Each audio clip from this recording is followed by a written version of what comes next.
নমস্কার। তৃণমূল পরিবারের প্রতিটি লড়াকু সৈনিক সদস্য সহযোদ্ধাদের আমার প্রণাম জানাই। আপনাদের সকলকে আমার শ্রদ্ধা, কৃতজ্ঞতা ও ভালোবাসা জানাই। আজকের এই কঠিন সময়ে দাঁড়িয়ে আমি আপনাদেরই একজন হয়ে কিছু কথা বলার জন্য আপনাদের সামনে এসেছি। বাংলার এই মাটি বরাবরই আন্দোলন, বিপ্লব এবং সংগ্রামের মাটি। এই মাটি প্রতিবাদের মাটি। এই মাটি শিখিয়েছে মাথা নত না করতে, আর এই মাটি শিখিয়েছে অন্ধকার কাটিয়ে ভোরের আলোয় ফেরা। আমি জানি গত কয়েকদিন ধরে, বিশেষ করে 4 তারিখের পর থেকে আপনাদের ওপর দিয়ে যে ভয়াবহ ঝড় বয়ে গেছে এবং যে তাণ্ডব লীলা চলেছে, বাংলা বিরোধী বিজেপি আশ্রিত দুষ্কৃতীদের হাতে তৃণমূল কংগ্রেসের কর্মী, সমর্থক, শুভানুধ্যায়ীরা ইতিমধ্যে বিভিন্ন জায়গায় আক্রান্ত হয়েছে এবং আমাদের দলীয় কার্যালয়গুলিতেও ভাঙচুর করা হয়েছে। সব থেকে যন্ত্রণাদায়ক সেটা হচ্ছে রাজ্যের বিভিন্ন প্রান্তে নির্বাচন পরবর্তী হিংসায় যারা শান্তির বাণী শোনাতো, তারা 4 তারিখে জোর জবরদস্তি ক্ষমতা দখল করার পরে আমাদের 10 জন একনিষ্ঠ সহকর্মীকে নির্মমভাবে হত্যা করেছে। এন্টালির তাপস নস্কর, নানুর বিধানসভার আবির শেখ, বেলেঘাটার বিশ্বজিৎ পটনায়ক, পূর্বস্থলী দক্ষিণের পিঙ্কু দেবনাথ, কুলপির মিঠুন সামন্ত, গোঘাটের সহদেব বাগ বা নারায়ণগড়ের বীরেন পাত্র বা সপ্তগ্রামের সোমনাথ ভট্টাচার্য এবং চাকদাহের তপন শিকদার, প্রায় 10 জন সহকর্মীদের আমাদের থেকে কেড়ে নিয়েছে, নির্মমভাবে হত্যা করেছে এই ভারতীয় জনতা পার্টির হাড়মাত জল্লাদরা। আমি তাদের বিদেহী আত্মার চিরশান্তি কামনা করি। তাদের শোক সন্তপ্ত পরিবার পরিজন এবং শুভাকাঙ্ক্ষীদের প্রতি আন্তরিক সমবেদনা জানাচ্ছি। তাদের এই অকাল প্রয়াণে কেবল শুধুমাত্র দলের ক্ষতি নয়, আমাদের সকলের ব্যক্তিগতভাবেও অপূরণীয় ক্ষতি বা ব্যক্তিগত শোক। দল সর্বদা তাদের পরিবারের পাশে থাকবে এবং যতদিন আমরা রয়েছি তাদের পরিবারের দায়িত্ব তৃণমূল কংগ্রেস পরিবার নেবে। কেন এই আক্রমণ কখনো ভেবে দেখেছেন? কেন এই হিংসা? কেন এই লুটপাট? কেন এই গুন্ডামি? কেন এই ভাঙচুর? তার কারণ বিজেপি খুব ভালো করে জানে বাংলার মানুষের এবং আপনাদের শক্তি কতটা। যারা কাপুরুষের মতো অন্ধকারে হামলা চালায়, তারা আসলে আপনাদের সাহসের মোকাবিলা করতে ভয় পায়। তার কারণ তারা জানে যে তারা লুটপাট করে ক্ষমতায় এসছে। জয় বা পরাজয় সমাজের যে কোনো বা রাজনীতির যে কোনো রাজ্য রাজনীতির অঙ্গ বা দেশের রাজনীতির অঙ্গ। কিন্তু জয়ী হওয়ার পর প্রতিহিংসা পরায়ণ হয়ে ওঠা আসলে চারিত্রিক দুর্বলতা নয় কি? আমি মনে করি এটা তাদের চারিত্রিক দুর্বলতার বহিঃপ্রকাশ। এই যে 10 জন প্রাণ হারালেন, তাদের রক্ত বৃথা যেতে দেওয়া যাবে না। তাদের আত্মত্যাগ আমাদের পিছু হাঁটার কারণ হতে পারে না, বরং তাদের দেখা স্বপ্নগুলি পূরণ করাই হবে আমাদের অন্যতম দায়িত্ব এবং আগামী দিনের শপথ। মনে রাখবেন, তৃণমূল কংগ্রেস এমন একটা দল যার জন্ম হয়েছে রাজপথের ধুলোয়, আন্দোলনের মাধ্যমে, লড়াইয়ের ময়দানে, হার না মানা মানসিকতার মধ্যে দিয়ে। মনে পড়ে সিঙ্গুর নন্দীগ্রামের সেই দিনগুলি, যখন চারিদিকে ছিল শুধু বারুদের গন্ধ আর সিপিএম এর হাড়মাত বাহিনীর লাঠির আস্ফালন? তখন কি আমরা কেউ মাথা নত করেছিলাম? ভয় পেয়েছিলাম? দমাতে পেরেছিল তৃণমূলকে? উত্তর হচ্ছে না। আমরা সেদিনে বুক চিতিয়ে দাঁড়িয়েছিলাম বলেই আজকে বাংলার মানুষ আমাদের সুযোগ দিয়েছিল 2011 সালে, এবং আমরা বাংলার মানুষের হৃদয়ে জায়গা করে নিয়েছিলাম। আজকের ওই প্রতিকূল পরিস্থিতিতে অন্য কিছু নয় বা নতুন কিছু নয়, এ হলো এক অগ্নি পরীক্ষা। সোনা যেমন আগুনে পুড়ে খাঁটি হয়, আমাদের সংগঠনকেও, তৃণমূলের সর্বস্তরের সৈনিকদেরকেও এই অগ্নি পরীক্ষার মধ্যে দিয়ে আরো শক্তিশালী হয়ে উঠতে হবে। আপনারা সকলে জানেন 2014 লোকসভা নির্বাচনে আমরা 34টি আসন পেয়েছিলাম।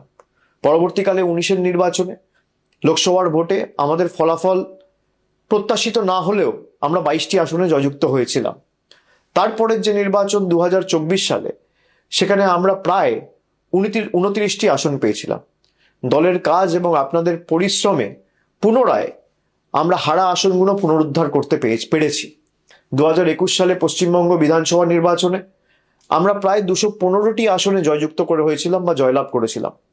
মানুষ গণতান্ত্রিক রায় দিয়ে তৃণমূল কংগ্রেসের প্রার্থীদের সর্বত্র জিতিয়েছিল।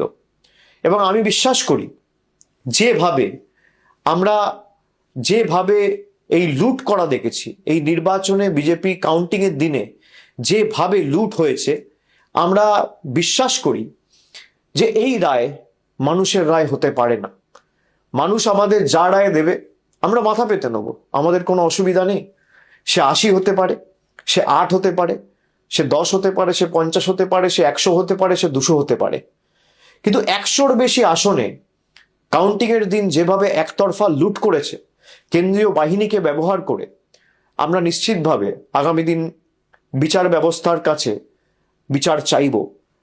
আমরা ইতিমধ্যে দাবি করেছি কাউন্টিং সেন্টারগুলোর ফুটেজ রিলিজ করা হোক। বিভিন্ন জায়গায় আমাদের কাছে কাউন্টিং এর দিন যত কন্টেস্টিং ক্যান্ডিডেট রয়েছে তারা আমাকে যখন ফোনে জানাচ্ছিল যেই ভোটে ইভিএম হয়েছে আর কাউন্টিং টেবিলে যে ইভিএম আনা হয়েছে দুটো সিরিয়াল নাম্বার ম্যাচ করছে না। যখন রিটার্নিং অফিসারকে বলা হচ্ছে, রিটার্নিং অফিসারের কাছে কোনো উত্তর নেই, তখন কেন্দ্রীয় বাহিনীকে ডেকে তৃণমূলের এজেন্টদের মেরে বের করে দেওয়া হচ্ছে, তৃণমূলের ইলেকশন এজেন্টের কার্ড ছিঁড়ে দেওয়া হচ্ছে, কন্টেস্টিং ক্যান্ডিডেটদের কার্ড ছিঁড়ে দেওয়া হচ্ছে, কাউন্টিং হল থেকে বার করে দেওয়া হচ্ছে। যারা লুট করে ক্ষমতায় এসছে, যারা মানুষের ম্যান্ডেটকে ম্যানিপুলেট করে ক্ষমতায় এসছে, তারা ক্ষমতায় বেশি দিন টিকবে না।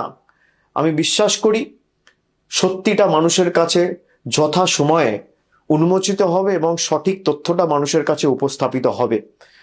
যারা জোর জবরদস্তি কেন্দ্রীয় বাহিনীকে কাজে লাগিয়ে, কেন্দ্রের অফিসারদের কাজে লাগিয়ে, মাইক্রো অবজারভার কেন্দ্রের, কাউন্টিং সুপারভাইজার কেন্দ্রের, কাউন্টিং হলে যারা আছে তারা কেন্দ্রের, আর বাইরে যারা গার্ড করছে কেন্দ্রীয় বাহিনী কেন্দ্রের, এবং একাধিক জায়গায় যেখানে সারা দিন ধরে ভোট হয়েছে, মেশিনে যেখানে 60%, 65%, 50%, 55% চার্জ রেকর্ড হয়েছে, আমাদের কাছে তথ্য রয়েছে, সেই মেশিন কাউন্টিং হলে আনার পর দেখা যাচ্ছে 96%, 97% চার্জ।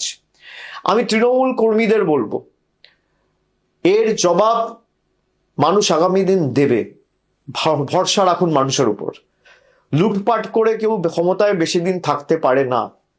যারা রাষ্ট্রশক্তিকে ব্যবহার করে, পুরো দেশের এজেন্সিদের ব্যবহার করে বাংলায় লুট চালিয়েছে, যেদিনকে কেন্দ্র সরকার ক্ষমতা থেকে যাবে বা যেদিনকে এদের লোকসভা ভোটে পরাজয় হবে, সেদিনকে বাংলার গদিটাও মানুষের রায়ে এক রাতে চলে যাবে, এই বিশ্বাস আমি রাখি।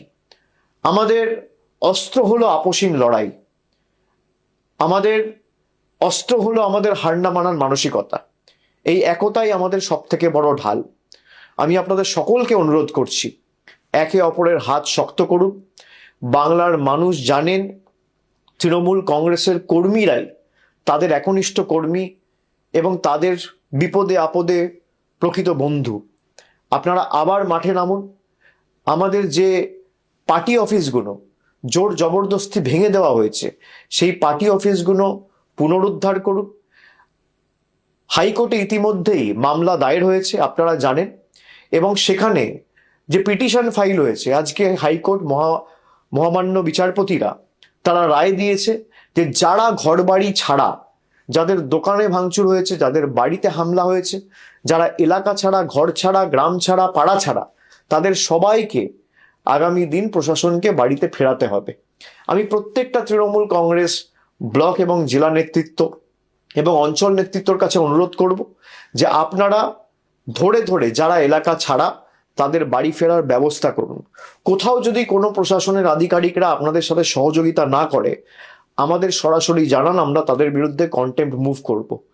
হাইকোর্টের অর্ডার যে যারা ঘর বাড়ি ছাড়া, তাদের দল না দেখে, রং না দেখে, জাতি, দল, ধর্ম, বর্ণ নির্বিশেষে তাদের বাড়িতে, দোকানে এবং নিজেদের গন্তব্যস্থলে, নিজেদের জায়গায় তাদের ফেরাতে হবে। আমি সকলকে অনুরোধ করব যে যারা বাড়ি ছাড়া রয়েছেন, ব্লক এবং জেলা নেতৃত্ব যেখানে আমাদের প্রতিনিধিরা আছে, এমএলএ এমপিদের সাথে যোগাযোগ করুন।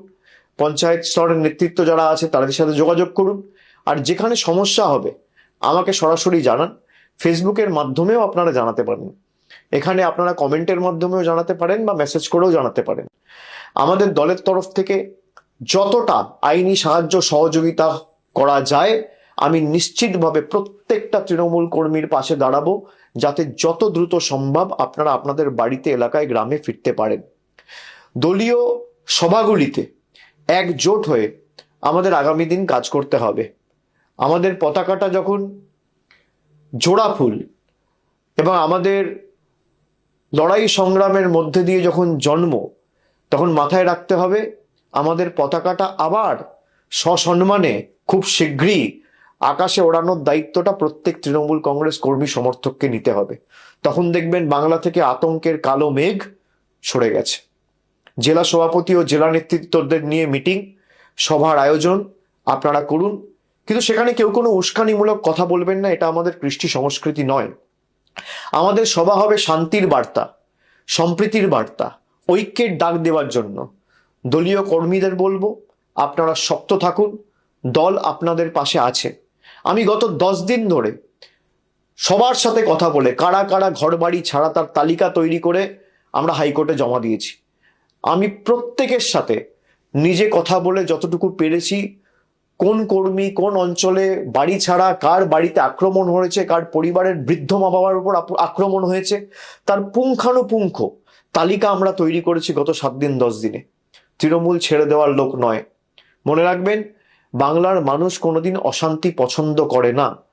আজ যারা এই তাণ্ডব লীলা চালাচ্ছে, রক্তপাত ঘটাচ্ছে, বাংলার মানুষ একদিন তাদের প্রকৃত শিক্ষা দেবে এবং সেই দিন বেশি দূর নয়। দেশের আইন আছে, বিচার ব্যবস্থার উপর আমাদের আস্থা আছে, সেখানে আমরা লড়বো। যেমন আজকে হাইকোর্টে লড়েছি, আমরা জেলায় জেলায় আলাদা করে প্রত্যেকটা জেলার জন্য লিগ্যাল টিম গঠন করেছি। আপনাদের আইনি সহায়তা করবে এই টিম। যেখানে যে কর্মী ঘর বাড়ি ছাড়া জেলা সভাপতিকে, এমপিকে বা সরাসরি আমাকে জানান, কিন্তু রাজনীতির লড়াইটা লড়তে হবে ময়দানে। দলীয় কার্যালয়গুলো পুনরুদ্ধার করতে হবে, সেখানে বসতে হবে, মানুষের পাশে দাঁড়াতে হবে এবং নতুন করে দলীয় কার্যালয়গুলো খুলে মানুষের পাশে দাঁড়িয়ে আমাদের কর্মসূচি হাতে নিতে হবে। সকল কর্মী সমর্থকদের একজোট করে আপনারা ব্লকে, টাউনে, বিভিন্ন এলাকায়, বিধানসভায় বিজেপির সন্ত্রাসের বিরুদ্ধে আগামী 2-4 দিনের মধ্যে থানায় একটা ইন্টিমেশন জমা দিয়ে প্রতিবাদ মিছিল করুন। আমাদের নেত্রী মমতা বন্দ্যোপাধ্যায় সব সময় একটা কথা বলেন, বিপদের দিনে যে আগে বুক পেতে দাঁড়ায় সেই তো দলের প্রকৃত সৈনিক বা আসল যোদ্ধা। আপনারা সেই যোদ্ধার এবং সেই তৃণমূল দলের সদস্য।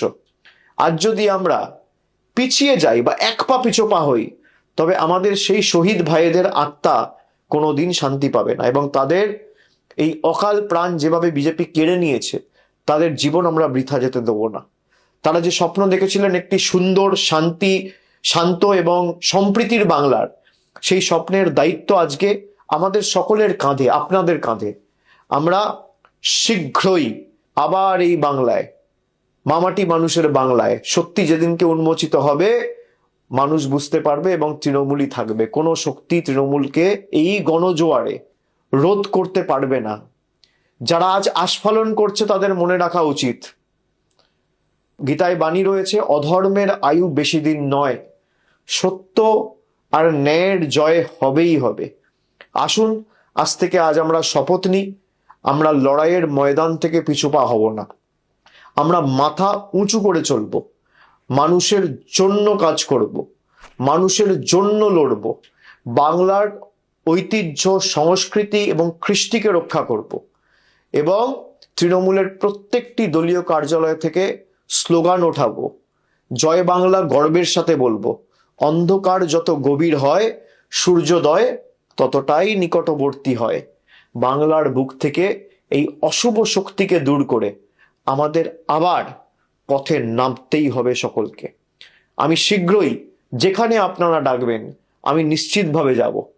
আমার ঘরের বাইরেও এরা কি অত্যাচার করেছে আপনারা দেখেছেন, সব আমরা দেখেছি। বিজেপির আসল স্বরূপ আমরা দেখেছি। আমার লড়াই বিজেপির সাথে, আপনার লড়াই বিজেপির সাথে, কিন্তু পরিবারের ছোট সন্তান, ছেলে মেয়ে, কাউকে এরা রেয়াত করেনি। এই কৃষ্টি, এই সংস্কৃতি কোনোদিন বাংলার মানুষ দেখেনি। আমি বিচার এবং এর সদুত্তর বিশ্বাস করি মানুষ দেবে, তাই আমি সবকিছু মানুষের উপর ছেড়ে দিচ্ছি। মনে রাখবেন, আমরা সেই দলের কর্মী যারা মৃত্যুকে চোখের সামনে দেখেও কোনোদিন পিছু পা হতে শেখেনি। এই সাময়িক বাধা আমাদের অগ্রযাত্রাকে বা আমাদের লড়াইয়ের মানসিকতাকে স্তব্ধ করতে পারবে না। আপনারা ঐক্যবদ্ধ হয়ে এগিয়ে চলুন, লড়াইয়ে থাকুন। মাঠ আবার আমাদের হবে, মানুষের হৃদয় আমরাই জয় করব। শুভ দিন বাংলায় আসবেই। শুধু ধৈর্যের সঙ্গে আমাদের সকলকে এই লড়াইটা জারি রাখতে হবে। আপনাদের লড়াকু মেজাজ এবং এই স্বৈরাচারী বিজেপির বিরুদ্ধে হার না মানা মানসিকতা, লড়াই করার সেটাই হবে শ্রেষ্ঠ জবাব। আমি সকলকে অনুরোধ করব যে আপনারা আস্তে আস্তে তৃণমূলের পার্টি অফিসগুলো খুলবেন, বসবেন। দলের জেলা স্তরের যারা নেতৃত্ব আছে, আমি সকলকে অনুরোধ করব যে অঞ্চল স্তরে বা ওয়ার্ড স্তরে বা বুথ স্তরে যে কর্মীদের উপর আঘাত হয়েছে, প্রত্যেকটা জায়গায় একটা করে এফআইআর করবেন। এফআইআর যদি না নেয় থানা, তাহলে স্ট্রেট একটা অনলাইন এফআইআর করবেন এবং 48 ঘন্টার মধ্যে ফিজিক্যাল কপি থানায় জমা দেবেন এবং কপিগুলো আমাদের পাঠাবেন। এদের সবার, যারা আজকে বিজেপির কথায় বাংলার কৃষ্টি সংস্কৃতিকে নষ্ট করে বুলডোজার চালিয়ে রবীন্দ্র নজরুলের বাংলাকে উত্তরপ্রদেশ এবং বিহারে পরিণত করার চেষ্টা করেছে, তাদের সবার জবাব বাংলা দেবে, এই বিশ্বাস আমি রাখি।